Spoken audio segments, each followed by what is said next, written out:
राजस्थान की जलवायु विभिन्न विषमताओं से भरी हुई है और इन विषमताओं के बावजूद किसानों का उत्पादन और उनकी खुशहाली बढ़े, इसके लिए सरकार कई योजनाएं बनाती हैं। इन योजनाओं में से एक है national mission for sustainable agriculture यानी नमसा।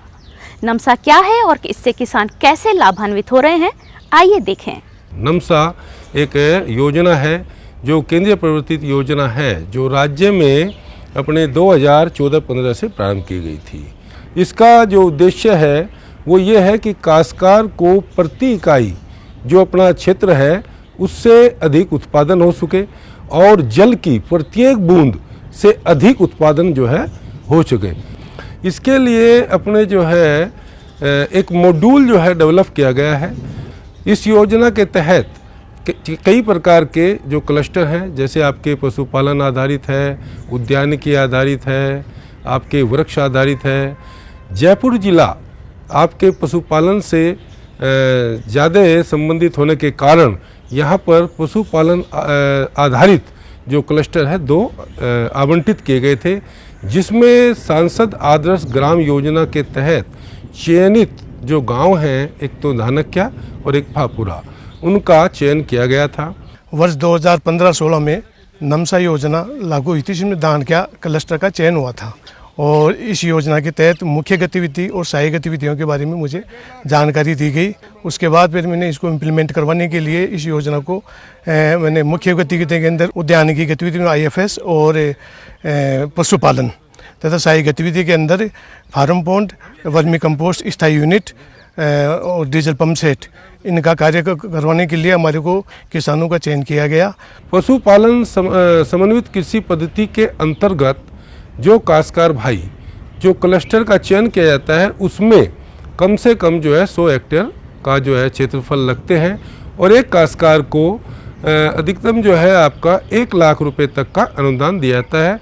तो उसमें आपको प्रति हेक्टेयर जो है जो इस क्षेत्र के मुख्य पशु है, जैसे आपका गाय है, भैंस है, भेड़ है, बकरी है, वो काश्तकार भाई जो है एक जिला पशुपालन क्रय समिति के माध्यम से क्रय कर सकता है और उसके लिए उसमें उसको जो उसकी कीमत है और उसका 50% जो है अनुदान उसको दिया जाता है। और इसमें उसके साथ साथ जो आपका चारा उत्पादन है और पशु है तो उसके लिए कंसंट्रेट है, उसके क्रय पर भी जो है 50% का अनुदान काश्तकार भाइयों को दिया जाता है। इस प्रकार प्रति हेक्टेयर जो है 40,000 रुपये तक का अनुदान दिया जाता है। पहले देसी भैंस रखा जा, फिर भैंस की बताई भाई सब्सिडी मिल रही 40,000 रुपया मुरादार भैंस के लिए बोला जी। फिर मैं अभी मुरादार भैंस के लिए भी ने 18 का मान 1000 बटरसो भैंस खरीदी। बटरसो हम मीटिंग कमेटी चाहिए कि जो बट डॉक्टर इंश्योरेंस भी करवायो, भैंस नहीं पास करी और बटरसो भैंस ले आया। जब भैंस वहाँ के आ और पहले वाली भैंसों पर तो 8-7 किलो दूध दीजिए, आज दीजिए 12-13 किलो दूध। मुरादार भैंस बाँट मिलो 40,000 रुपया सब्सिडी का मिला, अभी बाँट मिलो, रंजगो बीज मिलो। पहले तो कहीं कि देसी भैंस थी तो बात 5-6 किलो दूध देती दोनों टाइम को। और फिर माँ कहीं ऐसा ना ग्राम सेवक जी को बताया कि आप खुंडी भैंस ले आओ और हटवाड़ा मसूजार भी भा ले आओ और बता के बढ़िया दूध दे ली। तो मैं हटवाड़ा मसू खुंडी भैंस खरीदिया तो 65,000 की मैं भैंस खरीदी, 40,000 मन मिल गया सहायता, सरकार से मिल गई सहायता। और फिर बाल ले आया तो वह बढ़िया दूध दी, मगर 10-11 लीटर दूध दी मतलब। और वह बाँट भी दिया और रंजगो भी दिया तो वह खार निका और भी सही दूध दी वह। तो बिम माँ का क्यों बचे भी, मतलब घर खर्चों भी चाले और मतलब सारे खर्चों निकल भी क्यों बचे माँ का मतलब पीसा। पहले हमारे पास देसी भैंस थी जो 7-8 लीटर दूध देती थी। फिर ये जो हमने भैंस खरीदी मुर्रा जो हमें 10-12 लीटर दूध दी, जिसमें हमें 4-5 हज़ार रुपये का लाभ हुआ। और इसके साथ साथ रंज का बीज और बाट बंटा मिला, जिससे अधिक लाभ हुआ हमें। तो मैंने भैंस खरीदी मुर्रा और पहले हमारे पास थी देसी, तो देसी तो करीबन 4 किलो दूध देती थी। और जो मुर्रा खरीदी वो भैंस अपने 6 से 12 लीटर तक दूध देती है। और उसका जो अनुदान है वो 40,000 रुपये मिला और उसके साथ में रंजगा मिला, बाँट मिला और उनको बो करके भैंस को खिलाया और बढ़िया दूध दिया। पशुपालन समन्वित कृषि पद्धति के अलावा इसमें जो है एक उद्यानिकी समन्वित कृषि पद्धति है। उद्यानिकी समन्वित कृषि पद्धति के अंतर्गत जो है किसान भाई अपने क्षेत्र के लिए उपयोगी जो फलदार पौधे हैं उनको अपने जो है लगाया जा सकता है, और उसके लिए काश्तकार भाई जो है पौध जो है उनकी वो हमारे किसी भी जो विज्ञान विभाग द्वारा अनुमोदित नर्सरी है वहाँ से उनको जो है क्रय कर सकते हैं। काश्तकार भाइयों को जो है इसमें पौधे परचेज करने, उनको खड्डा खोदने, उनको लगाने और उनको जो है दवाई, इंसेक्टिसाइड और गोबर की खाद वगैरह जो भी उसके अंदर उपयोग होता है उद्यान विभाग की सिफारिशों के अनुसार, उस पर भी जो है 50% का अनुदान उसमें दिया जाता है। और इस पद्धति के अंतर्गत 25,000 रुपये प्रति हेक्टेयर की दर से अनुदान उसको दे है।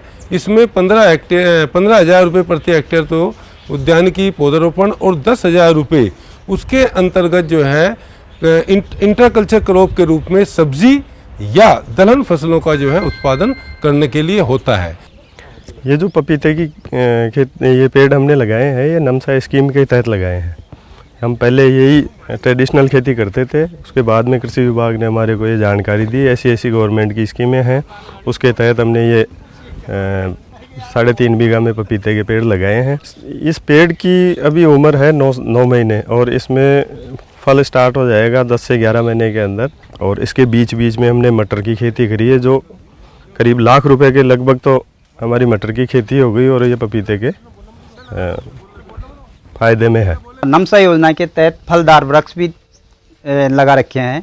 तो मैंने आधा हेक्टर में करीबन 200 पौधे अनार के लगाए थे, तो वो पौधे अभी थोड़े छोटे हैं, इसलिए मैंने अंतरसस्य फसल के तौर पर उसमें रबी में चना की फसल ली थी और इस वक्त मैं मूंगफली की फसल ले रहा हूँ। जब तक ये पौधे डेवलप होकर बड़े नहीं होंगे तब तक ये फसल 2 साल 3 साल तक लेता रहेंगे, फिर बाद में हम इनको रोक देंगे। तो इनसे क्या है कि हमारे को जो पौधे मिले वो भी हमको 50% अनुदान पे मिले और इसके साथ जो खड्डे खोलने के पैसे मिले वो भी हमको पैसे सीधे बैंक खाते में आए हमारे, और इस प्रकार 8-10 हज़ार रुपये का हमको इनमें अनुदान मिल चुका। खेती में रसायनों के प्रयोग से पर्यावरण के साथ साथ हमारे स्वास्थ्य पर भी विपरीत प्रभाव पड़ा है। इसके लिए जैविक खेती को बढ़ावा दिया जा रहा है। नमसा योजना में वर्मी कंपोस्ट इकाई लगाने पर प्रोत्साहन दिया जा रहा है। वर्मी कंपोस्ट इकाई केचुआ जो उत्पादन इकाई है वो 2 प्रकार से है। एक तो स्थायी वर्मी कंपोस्ट इकाई है और दूसरी जो है HDPE वर्मी कंपोस्ट इकाई है। स्थायी वर्मी कंपोस्ट इकाई में काश्तकारों को लागत का 50% या अपना जो है अधिकतम 50,000 रुपये प्रति इकाई अनुदान दे है। इसी प्रकार से HDPE वर्मी कंपोस्ट इकाई में लागत का 50% या अधिकतम जो है 8,000 रुपये प्रति इकाई का जो है अनुदान दे है। हमने इस नमसा योजना के तहत इस वर्मी कंपोस्ट का निर्माण किया जिसमें हमारे 1,20,000 रुपये करीबन लागत आई और इसमें 50,000 रुपये का अनुदान हमको सरकार से मिला जो हमारे सीधे बैंक खाते में गया। और इससे जो खाद हमारे पास जानवर है उनके गोबर इसमें डालते हैं और इसमें 2-2.5 महीने के अंदर ये करीबन ये तैयार हो जाता है। हम ये काश्तकार जैविक खाद का प्लांट बनाए हैं, उसको 50,000 अनुदान मिला है हमारे को और खेती के काम में ले रहे हैं पेड़ पौधे को मायने और बढ़िया काम चल रहा है। इसको मैं केसवा को बेचते में 100-125 रुपये किलो और बढ़िया काम से खेती होती है। हमने ये बर्मा कंपोस्ट लगाया है खाद के लिए, जैविक खाद के लिए, तो हमको ये परमानेंट मिला है और इसका बढ़िया फ़ायदा मिल रहा है हमको और हमारा बढ़िया से बढ़िया खाद बन रहा है। और हमारी फसल में जो भी फसल में हमने इसको लगा के देखा है सबसे बढ़िया हमारी फसल है, इस टाइम में टॉपर पे फसल है। इसमें हमारे खर्चा 1,20,000 रुपये का बैठा था, हमको सरकार की तरफ से मदद मिली है 50,000 रुपये की और हमारे इससे बढ़िया फ़ायदा हो गया हमारा। और जो भी खाद आस पास के बाजू वाले कोई भी ले जाते हैं तो हम उसको मोल भी देते हैं, बिक्री करते हैं, हमारा इससे खर्चा चल रहा है, रोटी रोजगार। नमसा योजना के अंदर हमारे को एक ये वर्मी कंपोस्ट की यूनिट के लिए बताया तो हमने उनमें आवेदन किया। ऑनलाइन आवेदन करने के बाद में उन्होंने आगे बताया, गाइडलाइन दी, उस गाइडलाइन के अनुरूप हम एक वो वर्मी कंपोस्ट की यूनिट बनाई स्थायी रूप से और फिर हम उस केचुए से ला के छोड़े और केंचुए लाने के बाद में ये 60 से 70 दिन के अंदर ये तैयार हो जाते हैं। तथा तैयार होने के साथ ही कृषि विभाग द्वारा नमसा योजना में हमारे को 50,000 रुपये का अनुदान मिला। तो मैं अनुदान मिलने के बाद में हम जो 1-2 बार यहाँ पर जो अपने खाद निकाला वो अपने जो सब्जियों में डाला तो सब्जी अच्छी हुई, उसमें अच्छी पैदावार हुई और बाजरे वगैरह में भी डाले। और हमारे को यहाँ आसपास के लोग भी जो घर पर जो वर्मी कंपोस्ट लगाते हैं उनमें केंचुए ले जाते हैं तो हम उनको बेच भी देते हैं। हमारे प्रदेश में पानी की कमी जग जाहिर है। बारिश के पानी को खेत में इकट्ठा कर सिंचाई की जा सकती है। इसके लिए नमसा योजना में खेत तलाई निर्माण पर भी अनुदान दिया जाता है।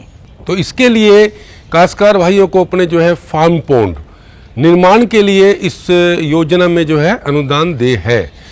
कच्चे फार्म पोंड निर्माण के लिए काश्तकार जो है वो 1200 घन मीटर आकार के लिए उसकी लागत का 50% या 52,500 रुपये प्रति फार्म पोंड जो है कृषकों को अनुदान दे है।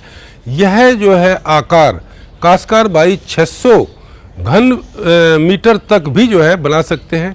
अगर 1200 घन मीटर से कम है तो उसी के अनुपात में उसका जो अनुदान है वो भी जो है कम हो जाएगा। इसी प्रकार से जहां कुछ रेतीली मिट्टी है और पानी की सीपेज की संभावना रहती है उसके लिए प्लास्टिक लाइनिंग के साथ यदि काश्तकार भाई फार्म पोंड का निर्माण कर रहा है तो 1200 घन मीटर साइज पर 75,000 रुपये प्रति फार्म पोंड का अनुदान जो है या लागत का 50% जो भी जो है कम हो उसको दे है।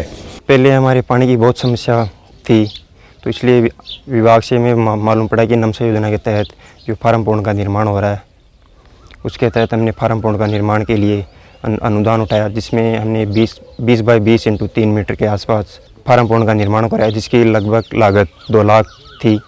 और उसके साथ साथ हमने सौर ऊर्जा का प्लांट भी लगाया है और उसमें हमें 75% अनुदान मिला है। और इस पानी के इसमें बरसात के पानी के साथ साथ कुएं का पानी स्टोर करते हैं और जिससे पहले पैदावार कम होती थी इससे पैदावार में बढ़ोतरी हुई है। और जैसे पहले 4 हेक्टेयर के आसपास हमें खेती करते थे अब इससे 2 हेक्टेयर एक्स्ट्रा करके खेती कर रहे हैं जिससे हमारी पैदावार में बढ़ोतरी हुई है। हमने 2-3 साल तो ऐसे ही दुख पाए क्योंकि पानी नहीं था, बहुत कम था। फिर एक सहयोग ने हमारे पास आए और 2-3 जगह मीटिंग ली और हम भी वहाँ गए। वहाँ जाने से हमारे को सुझाव दिया फार्म पोंड का, भाई फार्म पोंड बनाओ और कुछ अनुदान मिल जाएगा, वैसे तो कम मिलेगा और त्रिपाल लगाओ और 75,000 रुपये आपको मिल जाएंगे।